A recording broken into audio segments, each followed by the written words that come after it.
I am a 33 years old female, and I have had fertility issues for the past couple of years with my husband. He's 35.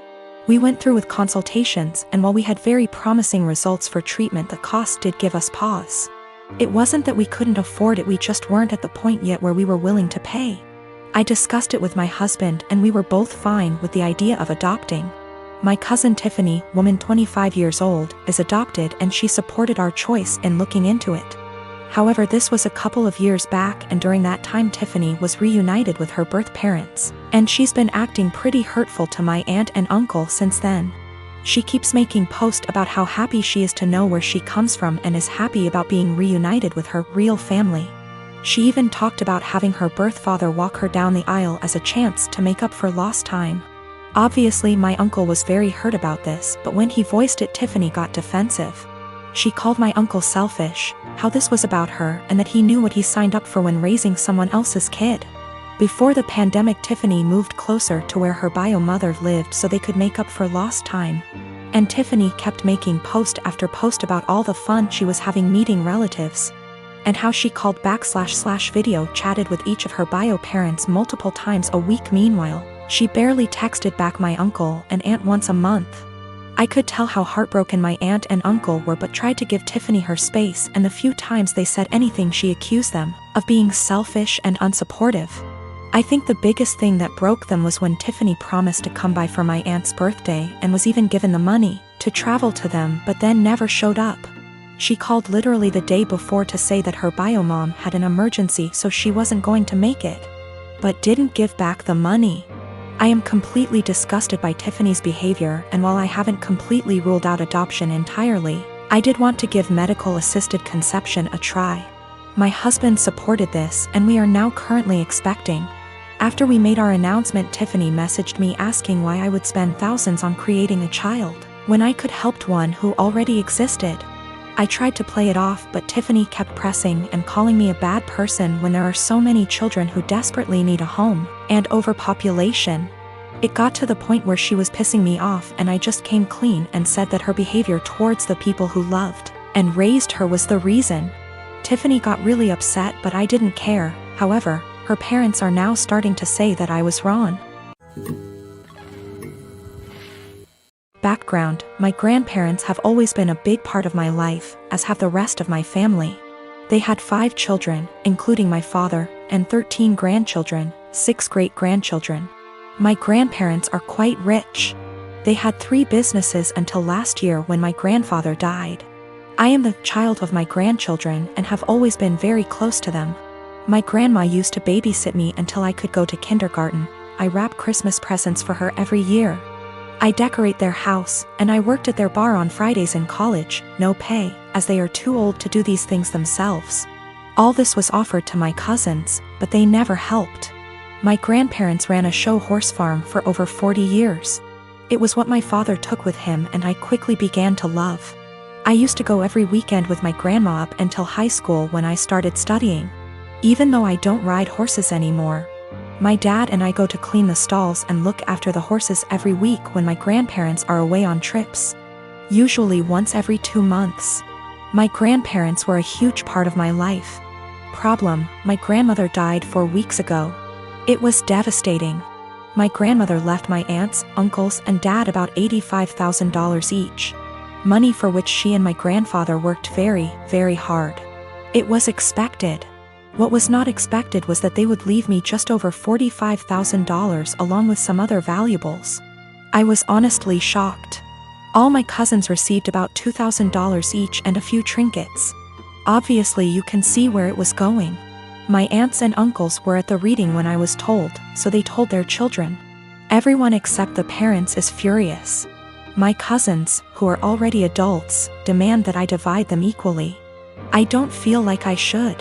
I was very close to my grandparents and did a lot for them, but it's hard. My family is very tight-knit and we have holidays / monthly parties / dinners / etc. together every year. I never expected money to tear us apart. This money can change a lot for me. I could pay off my $10,000 student loan and put the rest into my upcoming wedding / future kids / savings account. A small part of me wants to share it equally, just to have everyone together. But there was a reason they left this to me. They didn't do it to hurt anyone. I was the only one who visited them and helped them. None of them took the time to see them, except for family gatherings. But no one understands this except my parents. It seems to me that I alone destroy the family. My aunts and uncles won't talk to my father until I split the money, and my cousins won't talk to me. I only have a student loan and a car payment, so I don't have much debt, but it could give me a comfortable future. They all keep throwing in my face that they have families, house payments, college to pay for, etc. They keep saying I've been planning this for a long time, but I really didn't. I loved my grandparents. My fiancé tells me to forget about them and do what's best for me, but I'm a big family man.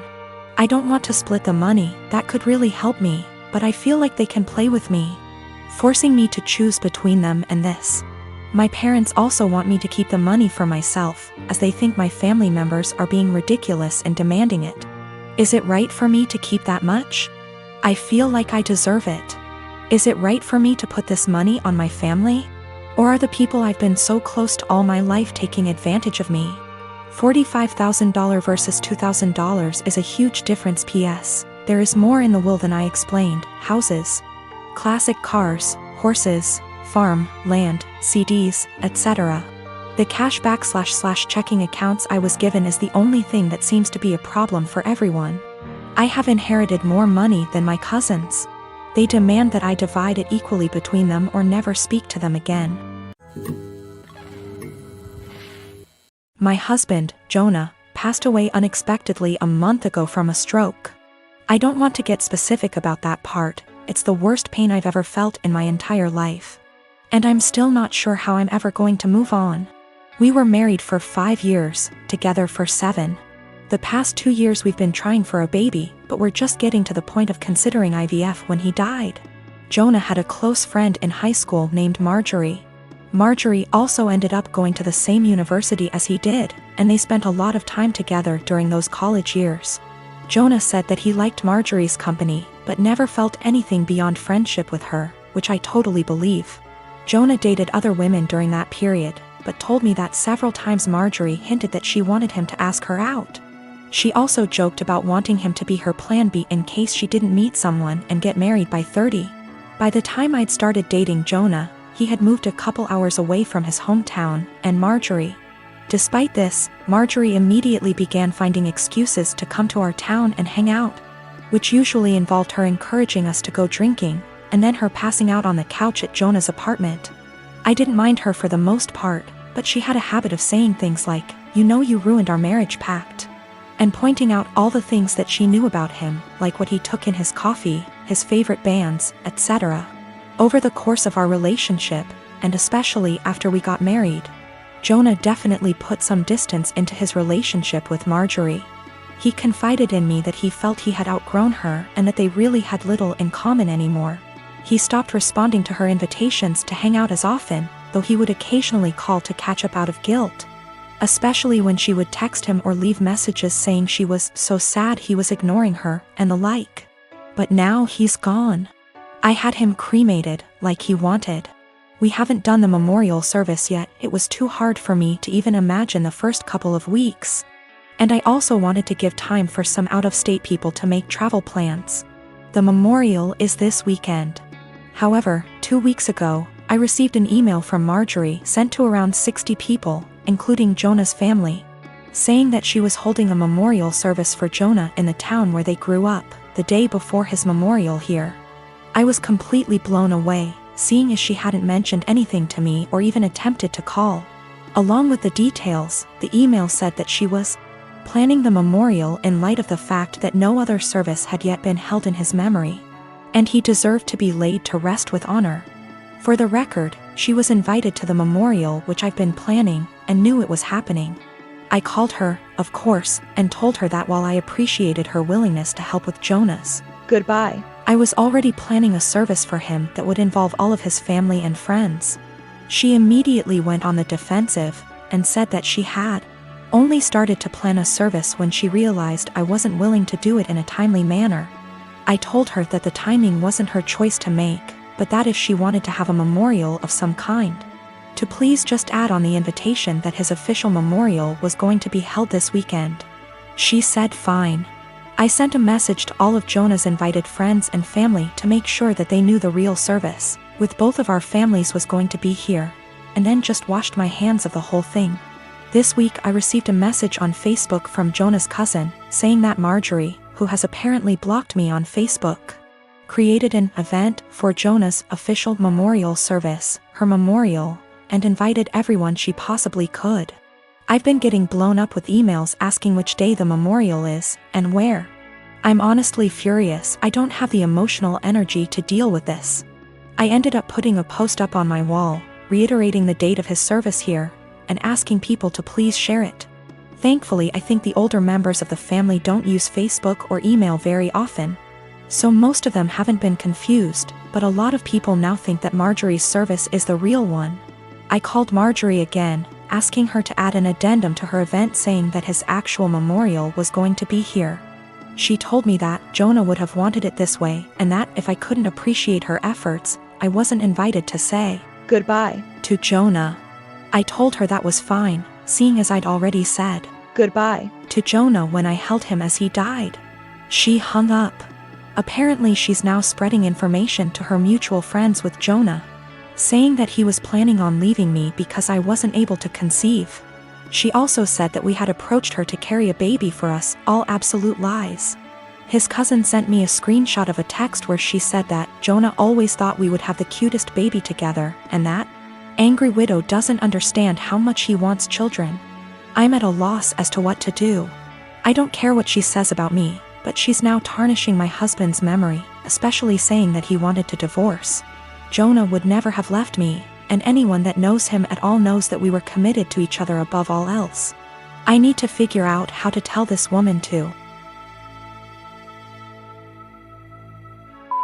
off without encouraging her to spread more lies. And I also want to just forget the whole thing and crawl in bed and never get up again. I've got cerebral palsy that affects both my legs and one arm. That's my official diagnosis, but what you really see is I walk with a limp. I'm a software developer, so job-wise, I don't have any issues. I knew when I was a kid that using my brain is the best way for me to survive on my own without relying on other people. I haven't had the chance to get my driver's license, but according to therapists and doctors that shouldn't be an issue. That's the background about me. My girlfriend and I have been together for a year. We met back in April 2020 of last year, and we decided to get together in May 2020. I told her about my disability before then, but she wanted to try and make it work. We video call on Discord every day, almost always when we're awake, and recently we've been going on dates. She's more than happy to lend me an arm, and she notices things about me that even I miss myself. Outside of my family, she's the most loving and caring person I know, and she's my motivation to do better and improve myself. Honestly, I never thought I could find someone I trusted enough to share my more negative thoughts and problems. I always tried to seem happy so I don't worry others. The emotional support she gives me is really irreplaceable. The problem is scared that, in the future, she will have to take care of me, or most of the work will fall onto her. To make matters worse, her mom has been telling her for the past few weeks to break up with me because she can find better, and she doesn't want her to have the burden of caring for me. She's also really afraid that I will get arthritis early due to my cerebral palsy, and if that happens, a lot is going to be on her. I've tried doing things like stretches and exercises to maintain and improve my muscle tone, but she is still afraid I'll get worse. I'm an introvert, I don't know a lot of people, and honestly, I don't even know the options I've got to look at. I want to prove that I can be independent, and that if things do go wrong, it won't just be on her. I'm in Ontario, Canada. Are there things I can look into and do to assist with my disability, or things I can look into so if things do go wrong, I won't be a burden on her? I'm at the end of my wits. I've never really hated my disability, but I've always kept myself going by tempering my expectations and thinking, my disability is going to make it really hard to find someone, and she's the first person to make me feel like, yeah, it doesn't matter. I want to do anything to show her that I won't hold her back in the future, but I'm out of ideas. Is there anything I can do? I don't want to worry anyone I'm with these issues, but I'm at the end of my wits. I don't even know if my relationship is lost, But I don't want this to happen again, and I want to know what I can do myself so I can reassure my partner, so they know I won't hold them back in the future. I don't know if there are things I can look into to better plan my future so it's not a concern for my partner. The worst part is, I've always thought my disability doesn't matter. But with all of this happening, it's really hard to convince myself otherwise.